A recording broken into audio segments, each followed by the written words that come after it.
Welcome to A Call to Action, a series presented by Great Eastern Radio and Brattleboro Community Television. We're covering many different topics from the CARES Act and unpacking the governor's orders and what those mean. Today, we have the opportunity to chat with Anore Horton. Anore is the Executive Director for Hunger Free Vermont, and today we're talking about tackling an increased need during a pandemic. I'm Peter Fish-Case. Anore, welcome to A Call to Action. Thanks for having me, Peter. Well, thank you. Well, let's get right into it. School meal programs obviously sort of weren't prepared for this curveball thrown at you, but the Vermont Agency of Education had issued guidance to school food service programs. Can you tell us what that guidance looks like, first of all?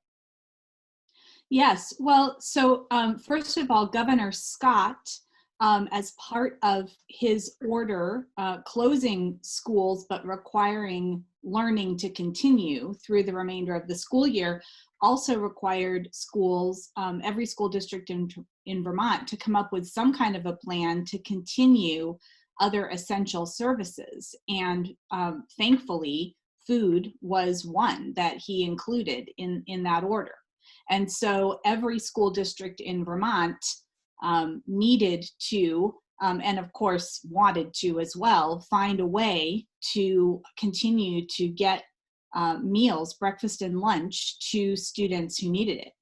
Then it fell to our Vermont Agency of Education to come up with ways to support school districts in making that happen, and both advocate with USDA for the key waivers and rule changes that were needed to make distributing meals through, long distances in some cases in our rural districts possible, and also then interpreting that guidance for school districts and helping them to make that happen. And I have to say that our Agency of Education has just done a remarkable job of making that happen. And now our school meal programs all over the state are doing a remarkable job of getting meals out to students under very challenging conditions. Yeah, it's been something else. I know that here in the southern reaches of the state, I know that these educators and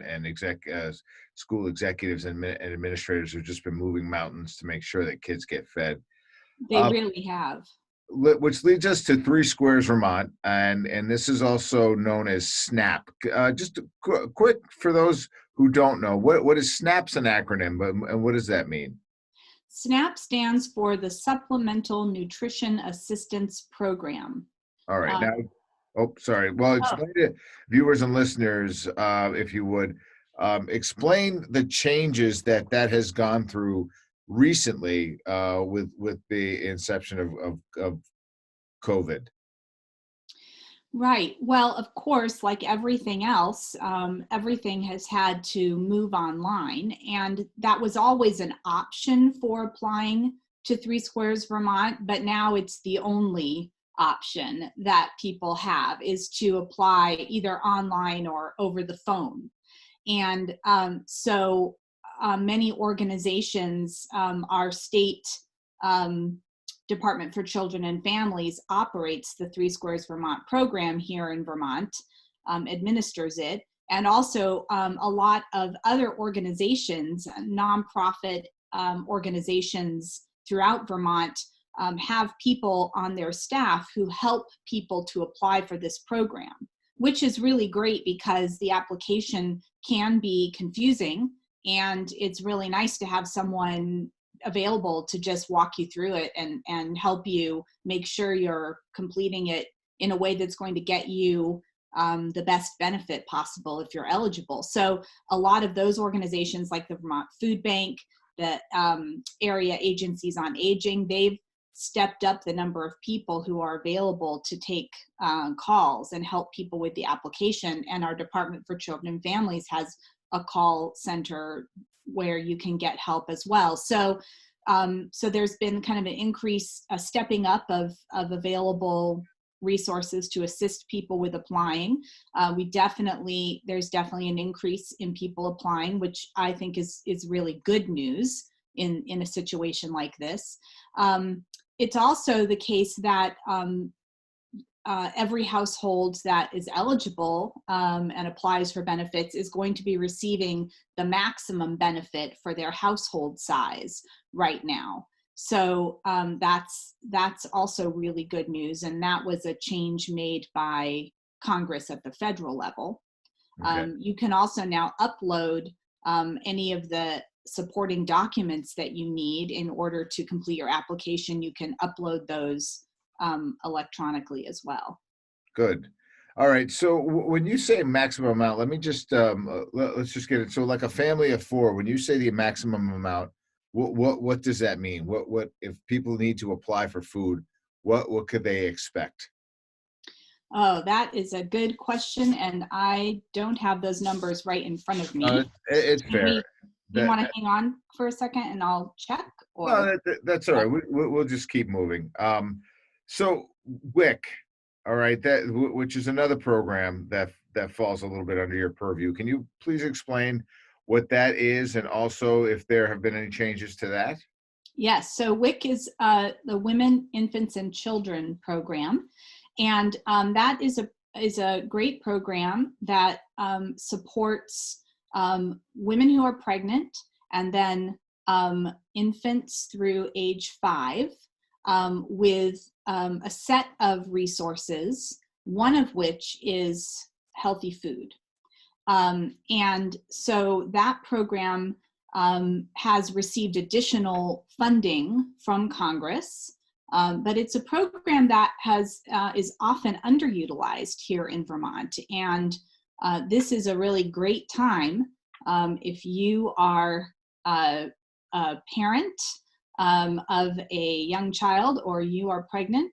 Now is a great time to get connected with WIC because it provides you with a card, like a debit card, that you can use to get specific healthy foods for you and your baby. And it provides also support with breastfeeding. It provides well baby visits and nutrition education and support. So it's a really great program. Good. All right. Most of what we've been talking about so far are basically directed towards, I guess, families, mainly kids. Mhm. Are there any programs for older Vermonters?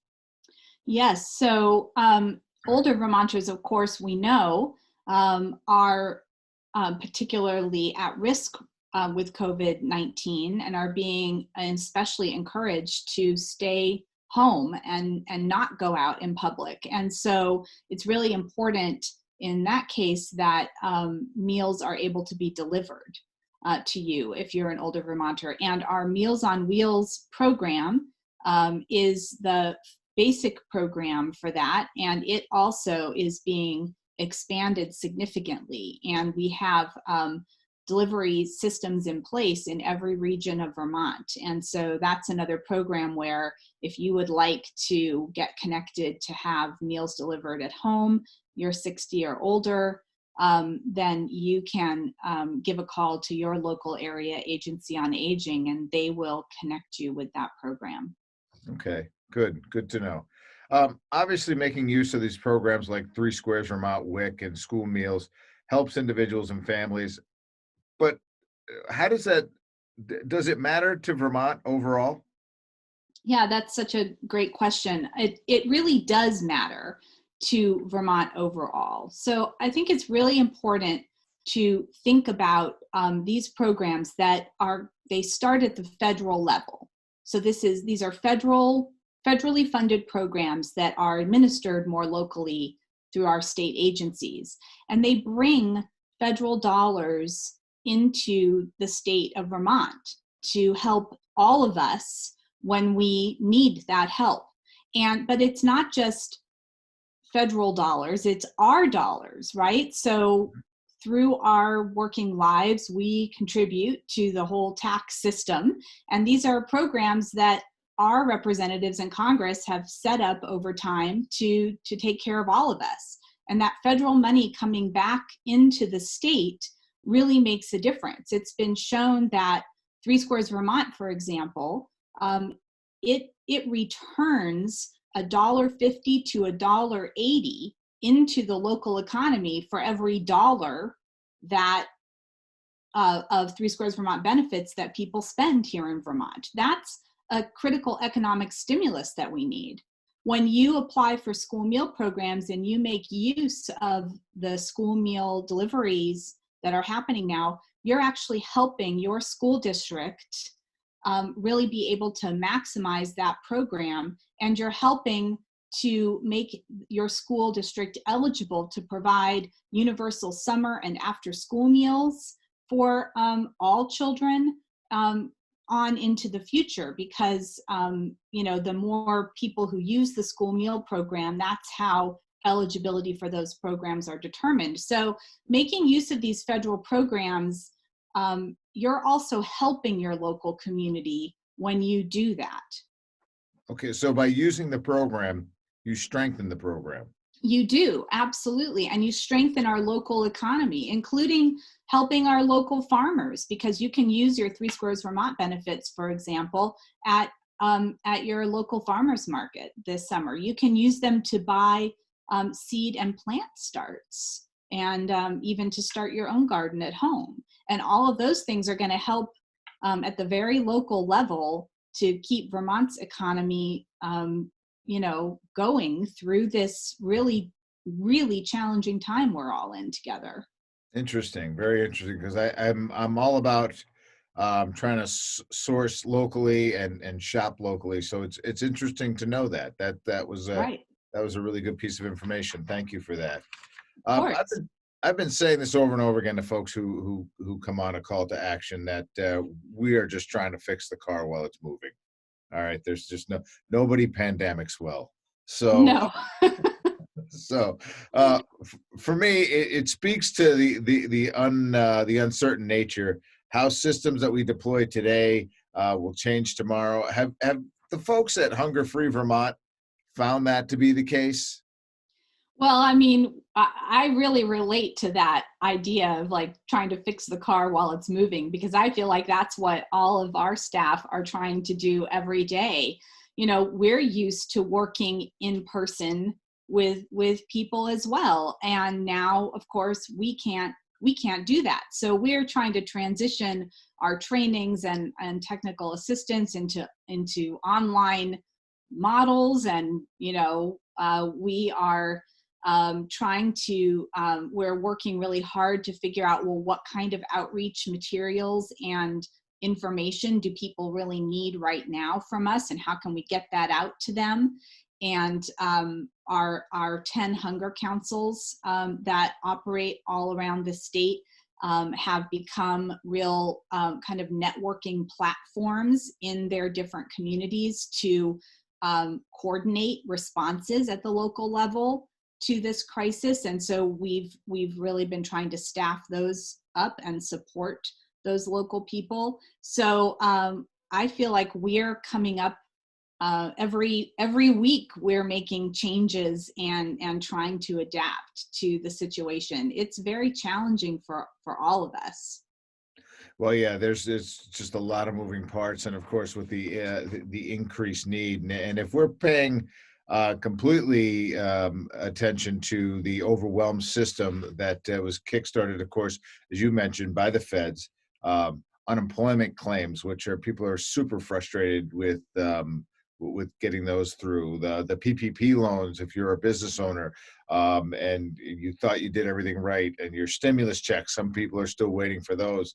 All of these have their fair share of problems, and of course, with the increase of this that you folks have been seeing, and of course is still on the rise as people are continuing to get furloughed and laid off as a result of what's going, are you experiencing these kind of backlogs and problems, or have you been able to keep up?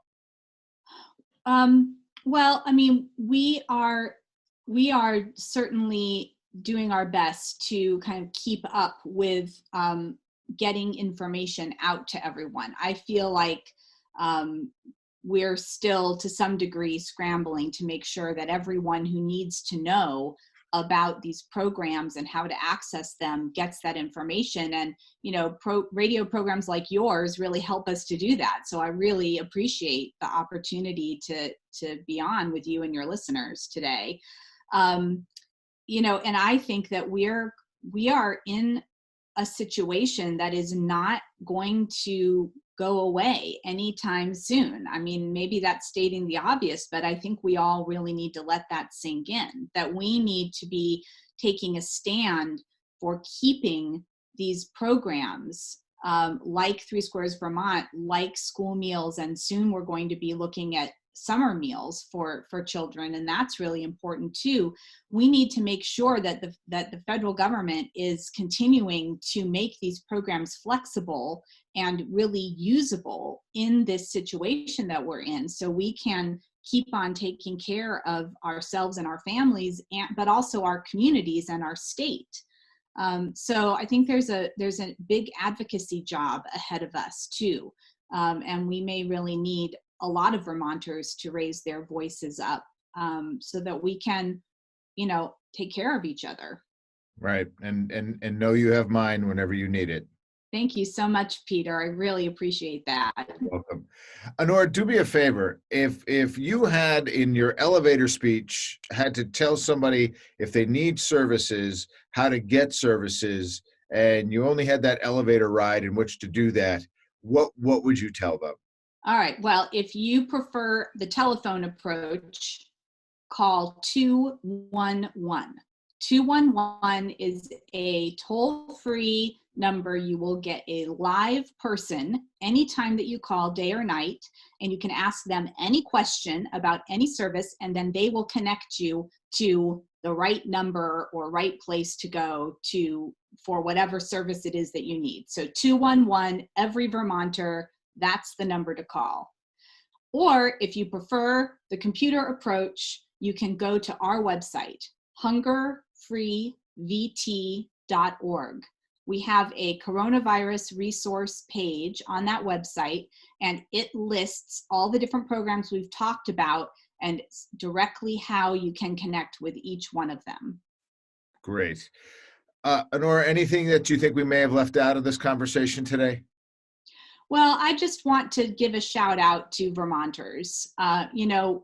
What I'm seeing is so much innovation, so much compassion, so many people out there trying to help each other and take care of each other. And that is so moving and inspiring to me. And I know that if we just keep on with that kind of approach and we keep encouraging each other to make use of every single one of these great nutrition programs that are ours to use, that we'll get through this. Great. Anore Horton is the Executive Director of Hunger Free Vermont. Thank you for jumping on a call to action with us today. Thanks so much, Peter.